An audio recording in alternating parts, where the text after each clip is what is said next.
At the end of the test, you will be given 10 minutes to transfer your answers to an answer sheet. Now turn to Section 1. Section 1. In this section, you will hear an interview. Steve Brown applied to the Summer Festival Centre for a job.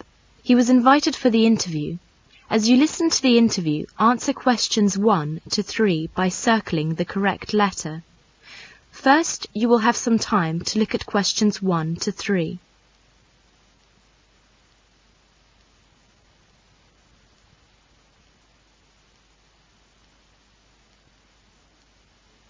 Now listen to the interview and answer questions 1 to 3. Hello, Mr. Brown. Your first name is Steve, isn't it? Yes, Steve Brown. Would you tell me how old you are? I'm 22. And what do you do? Nothing at the moment, but I'm going to start teaching in September. I see. So, why have you applied to the Summer Festival Centre for this job? Because I enjoy meeting with people. Can you cook? Yes, I'm quite good at cooking. Have you got a driving licence? Yes, I passed my test 4 years ago. What is your favourite sport? I like many sports, such as swimming, tennis, football, but my favourite sport is cycling. Are you able to play any musical instruments? Yes, I can play not only the piano, but also the guitar. It sounds fine. Would you like to ask any questions? Yes, I'd like to know how long the festival will last. 4 weeks. And can you tell me how much the salary is? Yes, it's £100 per week.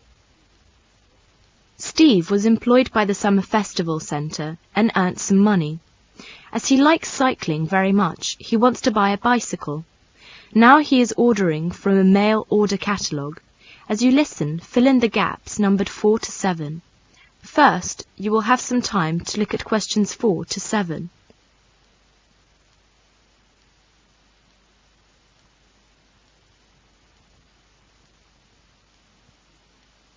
Now listen carefully and answer questions 4 to 7.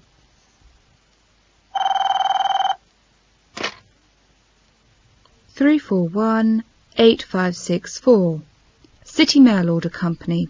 Can I help you? Yes, I'd like to order a bicycle I've seen in your catalogue, with a 22-inch frame. Bicycle? Well, we have 3 different models.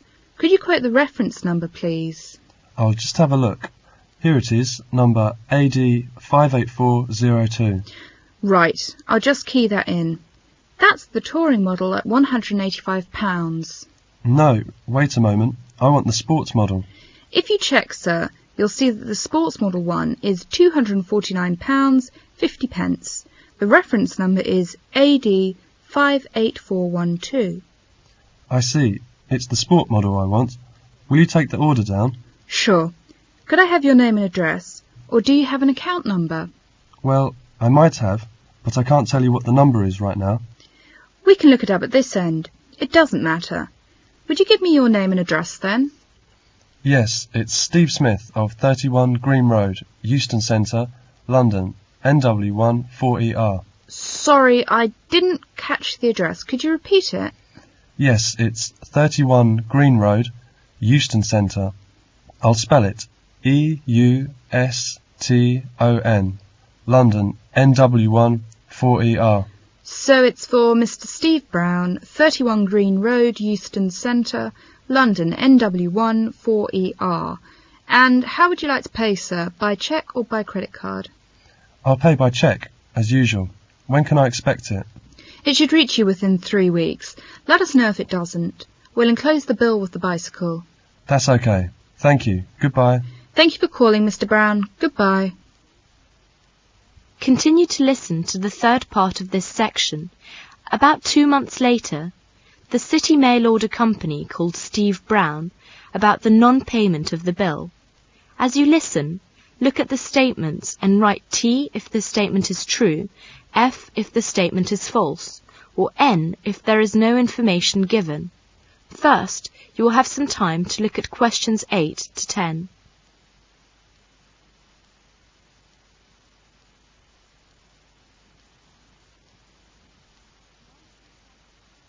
Now listen carefully and answer questions 8 to 10. City Mail Order Company. May I speak to Mr. Brown? Yes, speaking. Good afternoon, Mr. Brown. I'm sorry to disturb you. We don't usually phone customers about overdue payments, but we have, in fact, written to you twice. Written to me twice? What on earth about? It's about the bicycle we sent to you. You did get it all right, didn't you? Oh yes, I did. I got the bicycle, and I think I've paid for it too. Sorry, Mr. Brown, we haven't received a cheque from you. That's why I'm calling. No, I didn't pay by cheque. I asked my bank to make a transfer. Well, there may have been a slip at our end, but according to our records, nothing's come in. Could I ask you to check with your bank and let me know exactly when the remittance was made? You know, date, which bank, how it was transferred and so on. I'm sure we'll be able to trace it then. OK, I'll do that. Yes, I think I've got your bill somewhere. We could send you a duplicate if you like. Oh yes, would you do that? Then I'll look into it right away. I'm sure you can sort it out. Right. Then we'll get a notification from you. From me or my bank? I'll see to it. Goodbye then. Thanks, Mr. Brown. Goodbye. That is the end of section 1. Now you will have half a minute to check your answers.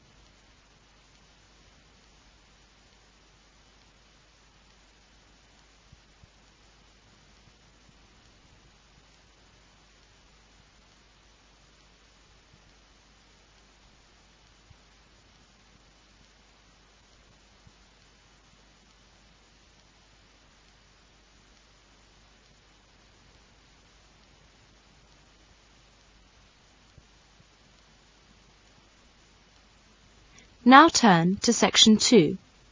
Section 2. The Student Union is having a meeting to discuss how to help the community. As you listen, complete the summary by writing no more than 2 words on each line. First, you will have some time to look at questions 11 to 14.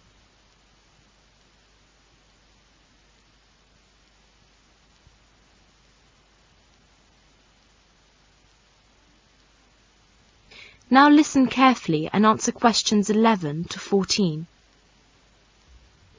May I have your attention, please? We're going to start the meeting now. I'm very pleased to see so many people here. You obviously all know that the purpose of this meeting is to discuss how to help the community. Next month, the National Union of Students are running a National Community Week. They've asked us to cooperate in any way we can. The idea is that all students should give up some of their time to help the community. Surely that's what we do in Rag Week. Does that mean we're going to do this sort of thing twice a year? No, not really. The scheme is nationwide. It has 2 aims: to show the public that students are responsible members of society, and to show students ways in which they can give really practical help to the community. The National Union of Students haven't made any suggestions. They want the students in each area to work out their own schemes. And really, that's the purpose of this meeting, to think up some ideas about the sort of help we can give. Let's discuss now. Any suggestions? It is Saturday morning. A group of students are going to help an old man in the community. As you listen, fill in the gaps numbered 15 to 17. Now you will have some time to look at questions 15 to 17.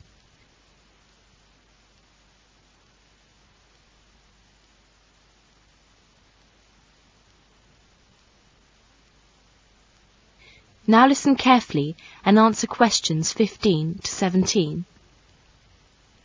Where is Milkman Street? Is it far? No, I don't think so. It's somewhere near. Oh, look there. It's just around the corner. What's the number again? Number 8. Mr. Tyler, 8 Milkman Street. Careful with those tins of paint. I'll knock. The welfare office said that they'd written to him to tell him we were coming. The curtains are all drawn. It doesn't look as if anyone's at home. He's probably watching TV. He's a long time coming. He'll be pleased to see us, I'm sure. Go away. I don't want any. Hello, Mr. Tyler. Is it Mr. Tyler, isn't it? We're the student volunteers. Engineers? I don't want any engineers. I've got a gas fire. No, Mr. Tyler. We've come to do your decorating. No, thank you. Not today. Perhaps you could open the door, Mr. Tyler. We've come to paint your kitchen. Well, why didn't you say so? We can come again tomorrow if it's inconvenient now. No. It's all right. Don't stay there at the front. Come round the back. I never use the front door, only the back. As a student volunteer, Diana is going to help an old lady in the community. As you listen, indicate whether the statements are accurate or not by writing A for an accurate statement, I for an inaccurate statement, or question mark if there is insufficient information. Now look at questions 18 to 20.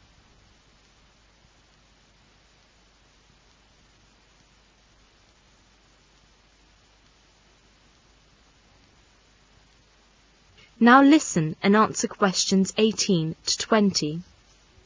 Who is it? It's the student volunteer. Hello, you're the student volunteer, aren't you? Yes, good afternoon. The welfare office told me to come here. My name is Diana. Yes, they wrote to me about this. Come in, please. There, isn't that nice and comfy? That's lovely, dear. And warm too. It's really cosy in here. I wish I could get about a bit more, like you young people.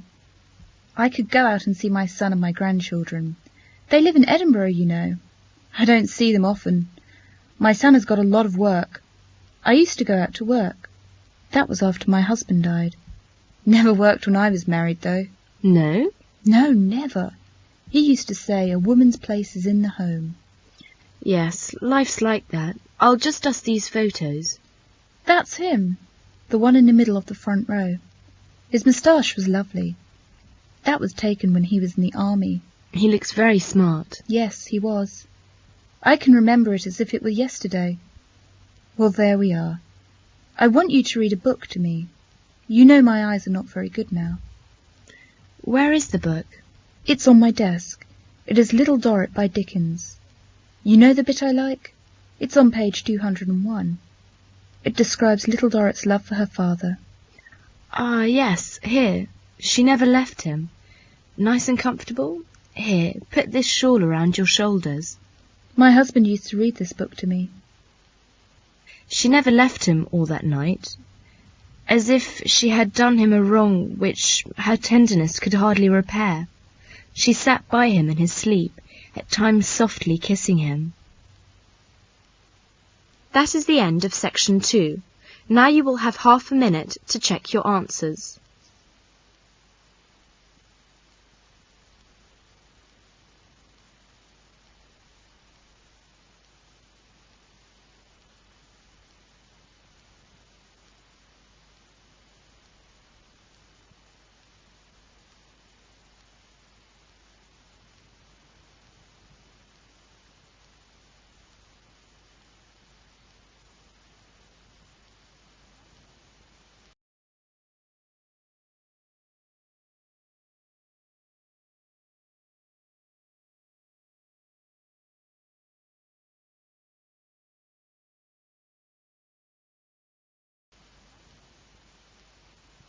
Now turn to section 3. Section 3. In this section, you will hear 2 short talks about animals. Mark is going to talk about the koala. As you listen, complete the notes with the information you need.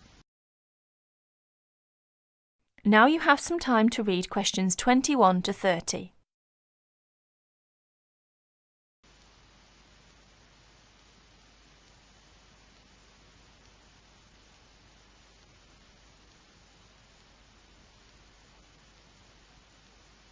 Now listen to the first talk and answer questions 21 to 29. Good afternoon. Today we'll have 2 students, Mark and Philip, to talk about animals. Mark will be the first. Mark, please get straight down to business. Right.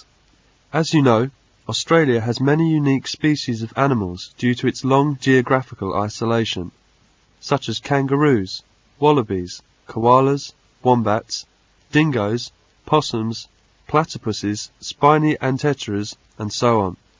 Today I'm going to talk about koalas. The koala is a sluggish, tailless, furry, arboreal marsupial. Koalas are different from state to state in colour and build, probably because of differences in climate and diet. In Queensland, for example, koalas typically have a red dish or tawny colour.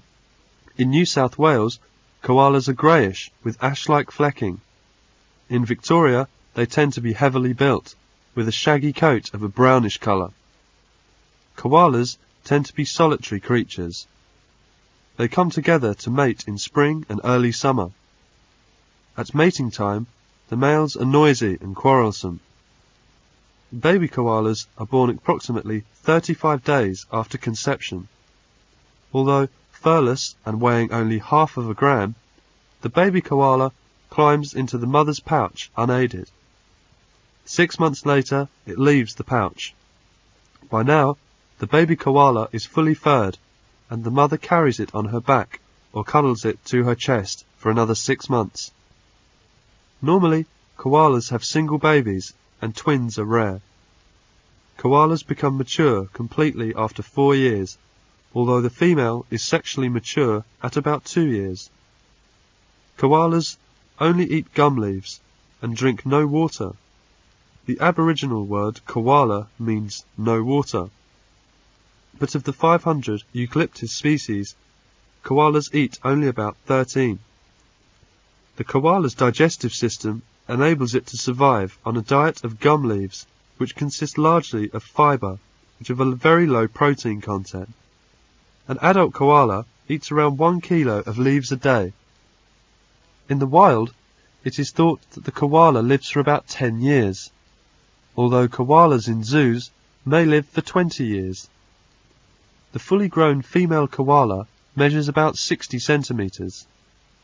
Males are bigger, measuring about 80 centimetres and weighing 13.5 kilograms. The koala has 2 thumbs on each forepaw, opposed to 3 fingers. In climbing, it grips mainly with these, and uses its rear paws for a toe hold in a swift jumping action. It seems that koala may not always have looked as they do today. A recent discovered fossil jawbone indicates an animal almost twice the size of today's typical koala. Also, it may have kept to the ground and even knocked over small trees. Thank you, Mark. It's an interesting talk. Koala is my favourite animal. It's lovely and cute. Philip, now it's your turn.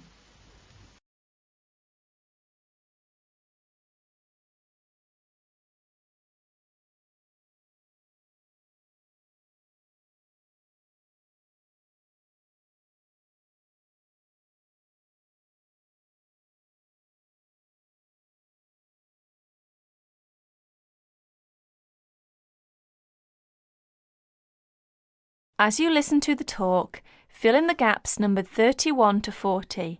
First, you will have some time to look at the notes below.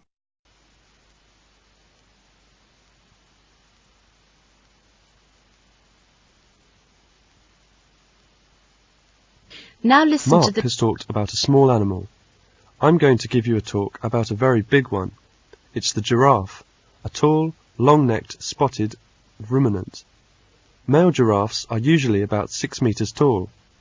Half of the giraffe's height comes from its neck, which is longer than its legs. A baby giraffe is 2 meters tall at birth. It can stand up by itself within a few minutes and can run well in about 2 days.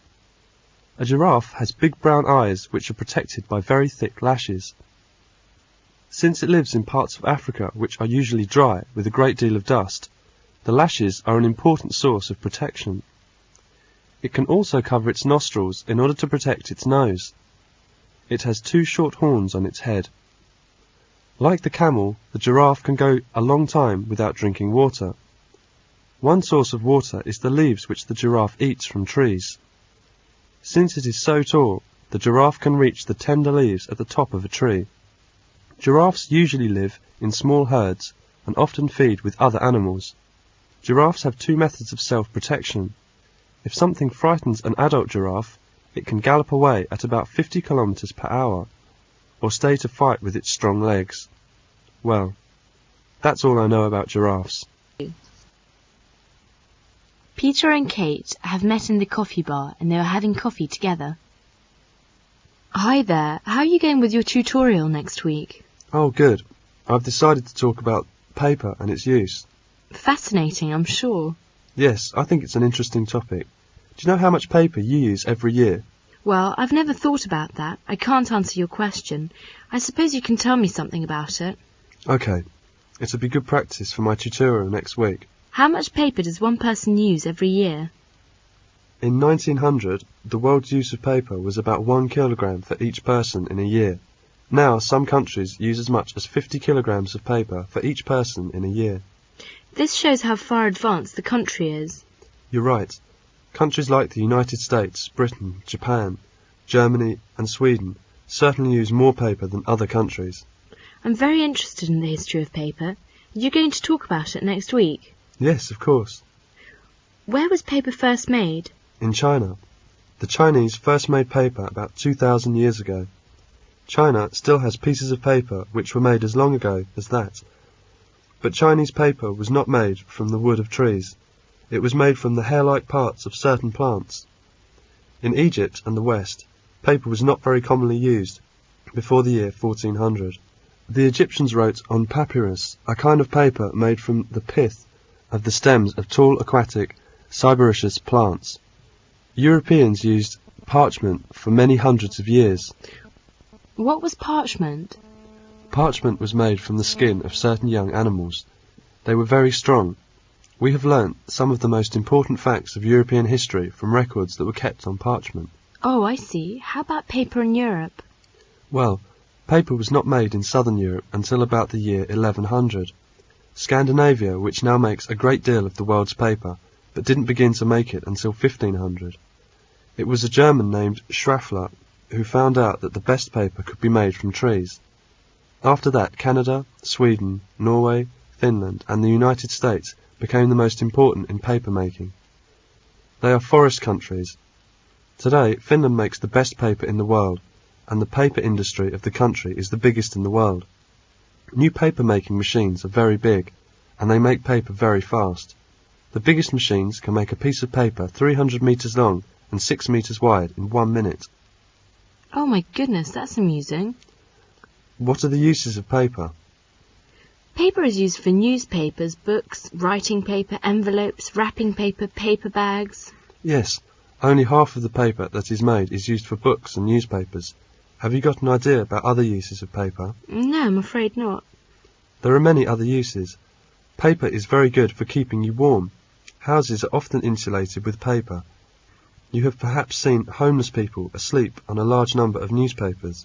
Yes, I have. So they're insulating themselves against the cold. You are right. In Finland, it is very cold in winter. It is sometimes 40 degrees below 0 centigrade. The farmers wear paper boots in the snow. Nothing could be warmer. Oh, that's unbelievable. Now more and more things are made of paper. We have had paper plates, cups and dishes for a long time. But now we hear that chairs, tables and even beds can be made of paper. With paper boots and shoes, you can wear paper hats, paper dresses and paper raincoats. When you have used them once, you throw them away and buy new ones. You know, the latest in paper seems to be paper houses.